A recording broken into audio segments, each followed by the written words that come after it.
बिस्मिल्लाहिर्रहमानिर्रहीम। Dear student, अस्सलाम वालेकुम। कोर्स टाइटल है differential equations, power series and Laplace transform. Course code MAT102। Topics जो आज हम स्टडी करेंगे: formation of differential equations, general solutions, particular solutions and uses of differential equations. सबसे पहले हम यहाँ पर ये देखेंगे कि जो डिफरेंशियल इक्वेशन है ये बनती किस तरीके से। पहले मैं आपको इसके मुतालिक जनरल बात करूंगा कि डिफरेंशियल इक्वेशन कैसे बनती हैं। इसके बाद फिर मैं एग्जांपल के साथ आपको समझाऊंगा, बनाकर दिखाऊंगा कि डिफरेंशियल इक्वेशन कैसे हैं, कैसे आती हैं। ठीक है। Formation of differential equation. Student, हमारे पास एक रिलेशन गिवन होता है। ये मैंने जनरल रिलेशन लिया है। इसके बाद एग्जांपल दूंगा तो आपको मजीद क्लियर हो जाएगा। मैंने रिलेशन जो लिया है, मैंने लिया f of x, y, C1, C2, C3, up to Cn is equal to 0। यहाँ पर जो x और y हैं ये वेरिएबल हैं, जबकि C1, C2, C3 up to Cn जो है ये कांस्टेंट है। ये n कांस्टेंट है। ये 1 से शुरू होकर ये कहाँ तक गया, n तक गया। तो लिहाजा ये कांस्टेंट n हो गए, वेरिएबल 2 हो गए, एक x है और दूसरा y है। तो मैंने ये बात की है, this is equation 1 between variable x and y। मैंने कहा ये जो हमारे पास रिलेशन है इसमें दो वेरिएबल x और y इस्तेमाल हुए हैं, लिहाजा ये जो हमारे पास रिलेशन है ये x और y का रिलेशन है। ठीक है। इसके बाद मैंने कहा इसके अंदर n कांस्टेंट है। n कांस्टेंट्स कौन से हैं? C1, C2 up to Cn। तो यहां पर मैंने लिखा है it is always possible to form a differential equation of order n। क्योंकि इसके अंदर कितने कांस्टेंट हैं? n कांस्टेंट है, तो इसकी जो डिफरेंशियल इक्वेशन बनेगी उसका ऑर्डर क्या होगा? n होगा। मतलब अगर हमें कोई रिलेशन गिवन है तो वो उसकी डिफरेंशियल इक्वेशन किस ऑर्डर की बनेगी, इसका फैसला उसके अंदर मौजूद कांस्टेंट करते हैं। अगर कांस्टेंट उसके अंदर एक मौजूद होगा तो वो फर्स्ट ऑर्डर डिफरेंशियल इक्वेशन होगी। अगर उसके अंदर कांस्टेंट 2 मौजूद हों तो वो सेकंड ऑर्डर डिफरेंशियल इक्वेशन होगी। अगर उसके अंदर कांस्टेंट 3 मौजूद हों तो वो थर्ड ऑर्डर डिफरेंशियल इक्वेशन होगी। और अगर उसके अंदर n अननोन हो तो वो जो डिफरेंशियल इक्वेशन बनेगी उसका ऑर्डर n होगा। यही मैंने यहां पर बात की है। तो मैंने कहा it is always possible to form a differential equation of order n such that the given relation 1 is the general solution. मैंने कहा जो इक्वेशन 1 है ना ये जनरल सॉल्यूशन होगा। किसका? जो हमारे पास डिफरेंशियल इक्वेशन बनेगी nth ऑर्डर, उसका ये सॉल्यूशन होगा। जो मेरे पास रिलेशन 1 में गिवन है, ये जो nth ऑर्डर डिफरेंशियल इक्वेशन होगी जो इस रिलेशन से बनेगी, ये इक्वेशन 1 उस डिफरेंशियल इक्वेशन का सॉल्यूशन होगा। तो if this equation is done by differentiating equation 1 by n time, मतलब हम रिलेशन 1 हमें गिवन है, इसके अंदर जब हम एक दफा इसका डेरिवेटिव लेंगे तो इसका एक कांस्टेंट खत्म हो जाएगा। जब दूसरी दफा डेरिवेटिव लेंगे तो दूसरा कांस्टेंट खत्म हो जाएगा, तो एक डेरिवेटिव ज्यादा आ जाएगा। जब हम तीसरी दफा डिफरेंशिएट करेंगे थर्ड ऑर्डर का डेरिवेटिव आ जाएगा, लेकिन एक कांस्टेंट खत्म होता जाएगा। मतलब जब हम इक्वेशन 1 को डिफरेंशिएट करते चले जाएंगे इसका एक डेरिवेटिव बढ़ता चला जाएगा और एक कांस्टेंट इसका कम होता चला जाएगा। लिहाजा जितने कांस्टेंट होंगे जब उतने ही डेरिवेटिव ले चुके होंगे तो वो सारे के सारे कांस्टेंट खत्म हो जाएंगे और उतने ही क्या आ जाएंगे, डेरिवेटिव आ जाएंगे। लिहाजा यही मैंने बात की है। If this equation is done by differentiating 1 n time and then eliminating the n constant. ये मैंने आपको स्टूडेंट बता दिया है कि एक दफा आप डेरिवेटिव लेंगे तो एक कांस्टेंट खत्म होगा, 2 दफा डेरिवेटिव लेंगे तो 2 कांस्टेंट खत्म होंगे। मतलब जितने डेरिवेटिव आते चले जाएंगे उतने कांस्टेंट इसके खत्म होते चले जाएंगे। यही मैंने बात की है। If this equation is done by differentiating 1 n time and then eliminating the n constant from the original relation 1 and then n derivative relation, तो बाकी हमारे पास कितने डेरिवेटिव आ जाएंगे, जब n डेरिवेटिव आ जाएंगे और n कांस्टेंट जो है वो खत्म होते चले जाएंगे। इसके बाद में इसके आपको एक बिल्कुल सादा सी एग्जांपल दूंगा। सादा सी एग्जांपल लेने के बाद हम देखते हैं, आपको क्लियर हो जाएगा कि इसकी फॉर्मेशन किस तरीके से आती है। ठीक है, मैंने काफी डिटेल में समझाने की कोशिश की है, फिर भी अगर इसमें आपको कोई प्रॉब्लम हो तो आप पूछ सकते हैं। नेक्स्ट देखें जी, मेरे पास ये रिलेशन है y है, y के अंदर ये हमारे पास y is equal to a x square plus b x plus c. हमने कहा ये हमारे पास एक रिलेशन है, इसको हम कह देते हैं कि ये इक्वेशन 1 है हमारे पास। इसके अंदर कांस्टेंट कौन है, कांस्टेंट a है, b है और c है। कितने कांस्टेंट है, 3 कांस्टेंट है। इसे डिफरेंशियल इक्वेशन मुकम्मल बनाने के लिए कितनी दफा डेरिवेटिव लेना पड़ेगा, 3 दफा लेना पड़ेगा। हमने लिखा differentiating equation 1 with respect to x। मैंने इक्वेशन 1 का पहला डेरिवेटिव ले लिया विद रिस्पेक्ट टू x।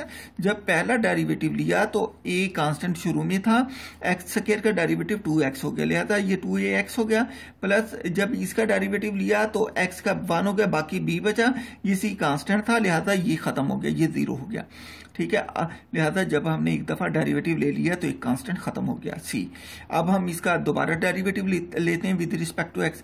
जब दोबारा इसका x के लिहाज से डेरिवेटिव लिया, d2y और dx2 इज इक्वल टू, यहां पर इसका डेरिवेटिव लिया dx ओवर dx आके खत्म हो गया, b का डेरिवेटिव 0, मतलब 2 दफा डेरिवेटिव लिया तो 2 कांस्टेंट खत्म हो गए, कौन, एक b और एक c। अब हमने इसका एक और डेरिवेटिव लिया, जब एक और डेरिवेटिव लिया विद रिस्पेक्ट टू x तो ये किसके बराबर हो गया, 0 के बराबर हो गया। लिहाजा जितने कांस्टेंट हैं जब हमने उतनी दफा डेरिवेटिव लिया, तमाम कांस्टेंट खत्म हो गए, डेरिवेटिव आते चले गए।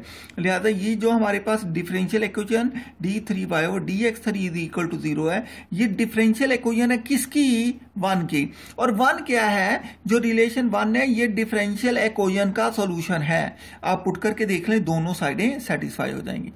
मतलब जो हमारे पास d3y और dx3 इज इक्वल टू 0, ये डिफरेंशियल इक्वेशन है किसकी, रिलेशन 1 की। और रिलेशन 1 क्या है, सॉल्यूशन है किसका, इस डिफरेंशियल इक्वेशन का।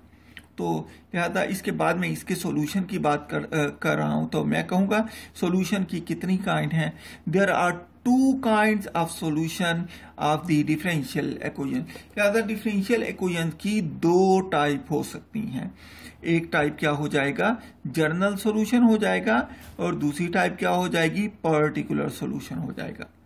अच्छा, ये जो हमारे पास रिलेशन 1 के अंदर कांस्टेंट है ए बी सी, अगर हमें बाउंड्री कंडीशन गिवन हो, जो कि आगे चल के हम बड़ी डिटेल से डिस्कस करेंगे, तो यहां से हम ए बी सी की वैल्यू फाइंड कर सकते हैं। लेकिन ये क्या है, जब हम ए बी सी की वैल्यू फाइंड नहीं करेंगे, बाउंड्री कंडीशन गिवन नहीं होगी, तो ये कौन सा सॉल्यूशन होगा, जनरल सॉल्यूशन हो जाएगा।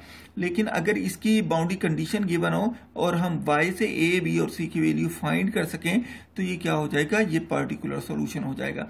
लिहाजा इसकी डेफिनेशन की बात करते हैं। पहले मैं कहता हूं जनरल सॉल्यूशन।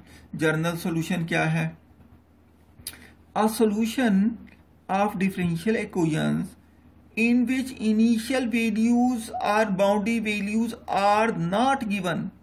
इनिशियल वैल्यू और बाउंड्री वैल्यू गिवन नहीं होंगी। जब इनिशियल वैल्यू और बाउंड्री वैल्यू गिवन नहीं होंगी तो ये जो कांस्टेंट ए बी सी वगैरह हम इनकी वैल्यू फाइंड नहीं कर सकेंगे। लिहाजा मैंने यही बात की, a solution of differential equation in which initial values or boundary values are not given and in which it is not possible to find the values of constant। मैंने कहा कि ऐसा सॉल्यूशन जिसके अंदर इनिशियल वैल्यूज या boundary values given ना हो, इस तरीके से कि हम कांस्टेंट की वैल्यूज फाइंड ना कर सकें, तो ऐसी हम सॉल्यूशन को क्या कहते हैं, जनरल सॉल्यूशन कहते हैं। तो पर्टिकुलर सॉल्यूशन क्या होगा, इसका अपोजिट हो जाएगा। हम कहेंगे ऐसा सॉल्यूशन जिसमें इनिशियल वैल्यूज और बाउंड्री वैल्यूज गिवन हो इस तरीके से कि हम कांस्टेंट ए बी सी की वैल्यू फाइंड कर सकें, तो उसको हम क्या कहते हैं, पर्टिकुलर सॉल्यूशन कहते हैं। मैंने कहा a solution of differential equation in which initial values or boundary values are given and in which it is possible to find the values of constant. Difference कहाँ आया, a solution of differential equation, a solution of differential equation in which initial value are boundary values, in which initial values are boundary values are given or not given। ये not का फर्क है, यहाँ ये not given, ये given है, ठीक है। इसमें जब गिवन नहीं है and in which it is not possible, and in which it is possible, यहां नॉट का फर्क है, यहां नॉट था यहां इज है। To find the values of constant, to find the values of constant, मतलब डिफरेंस सिर्फ यहां पर है जिसके अंदर इनिशियल वैल्यू बाउंड्री वैल्यूज नहीं गिवन होंगी, कांस्टेंट की वैल्यूज फाइंड करना नहीं मुमकिन होगी। जहां पर इनिशियल वैल्यू और बाउंड्री वैल्यूज गिवन होंगी वहां पर कांस्टेंट की वैल्यूज फाइंड करना आसान होगा।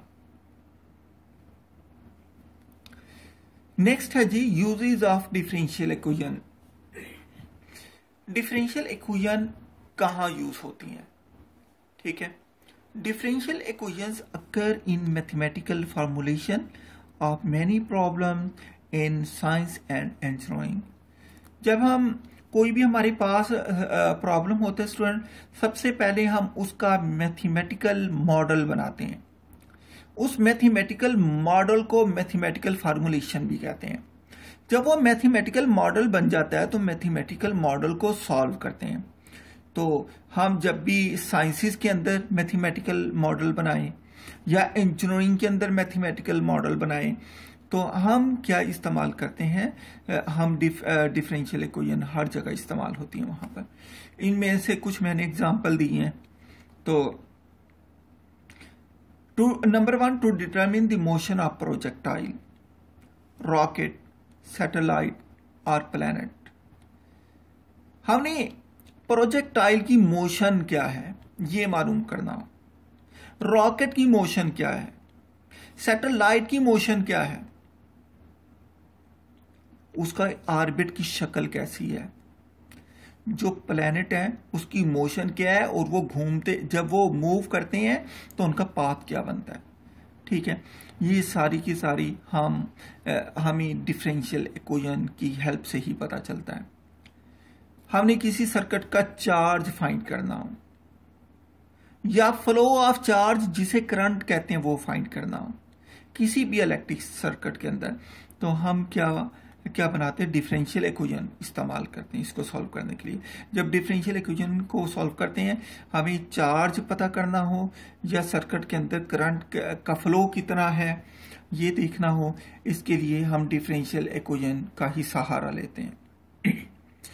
Number 3, to study of chemical reaction. जब भी हम केमिकल को रिएक्ट करवाते हैं उनके रिएक्शन की स्पीड क्या है, स्पीड के साथ साथ वो क्या हमारे पास प्रोडक्ट बनने वाली है, इसकी सारी की प्रेजेंटेशन जो है, रिप्रेजेंटेशन, वो हम डिफरेंशियल इक्वेशन से ही करते हैं। हम उसका रेट भी, केमिकल रिएक्शन का रेट भी इसी से निकाल सकते हैं, वो कितना फास्ट है या वो कितना स्लो है, ये सारे के सारा हम डिफरेंशियल इक्वेशन की हेल्प से ही फाइंड करते हैं, ठीक है। Determination of curve which gives geometrical properties. किसी भी कर्व को फाइंड करना है आपने, या किसी कर्व की ज्योमेट्री को फाइंड करना है, या किसी कर्व की ज्योमेट्रिकल प्रॉपर्टीज को फाइंड करना है, ये सारी की सारी हम किसकी मदद से लेते हैं, ये सारी की सारी डिफरेंशियल इक्वेशन की हेल्प से ही हम देखते हैं। Number 5, if we drop the stone then its acceleration of motion और acceleration of gravity is constant. हम कोई भी स्टोन है उसको गिरा दें, जब वो गिरेगा उसकी मोशन का एक्सीलरेशन क्या है या ग्रेविटी क्या है, ठीक है। ये सारी की सारी हम डिफरेंशियल इक्वेशन से ही सॉल्व करते हैं। जैसे हम जानते हैं हमारे पास अगर x हमारे पास डिस्प्लेसमेंट हो,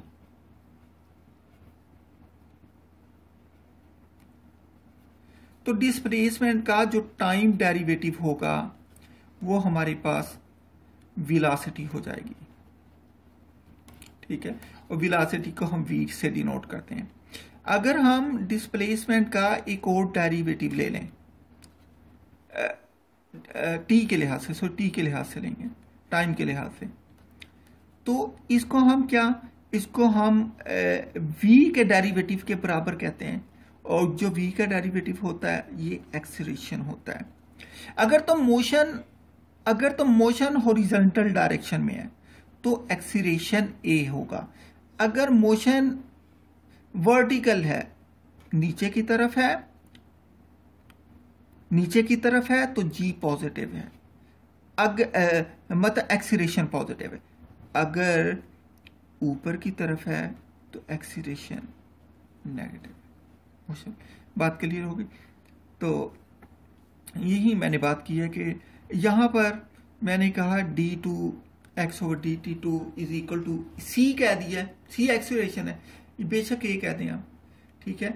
जो एक्सीलरेशन, क्योंकि हमने प्रोजेक्टाइल की बात की है, मतलब जो ऑब्जेक्ट है वो जो मूव कर रहा है एयर के अंदर, ठीक है। तो इस केस के अंदर जो एक्सीलरेशन होता है वो ग्रेविटेशनल एक्सीलरेशन होता है। और ये जो एक्सीलरेशन होता है ये होता है 9.8 मीटर पर सेकेंड स्क्वायर। तो लिहाजा हम इसको ये भी लिख सकते हैं d2x/dt2 is equal to c।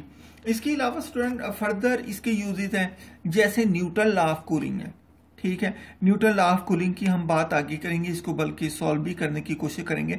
ये हमें न्यूटन लॉ ऑफ कूलिंग बताता है कि कितने टाइम के अंदर टेम्परेचर कितना लूज होता है या कितना गेन होता है, ठीक है।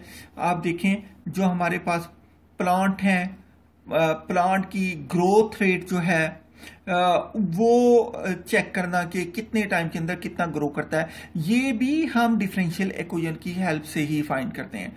इसके अलावा अगर आपने ये देखना हो कि जो हमारे पास प्लांट हैं उसके अंदर जो हमने मुख्तलिफ स्प्रे वगैरह करते हैं ताकि जर्म्स वगैरह या वायरस वगैरह उसमें से ख़त्म हो, तो वहाँ पर जब हम स्प्रे करते हैं तो उन जर्म्स का डिके शुरू हो जाता है।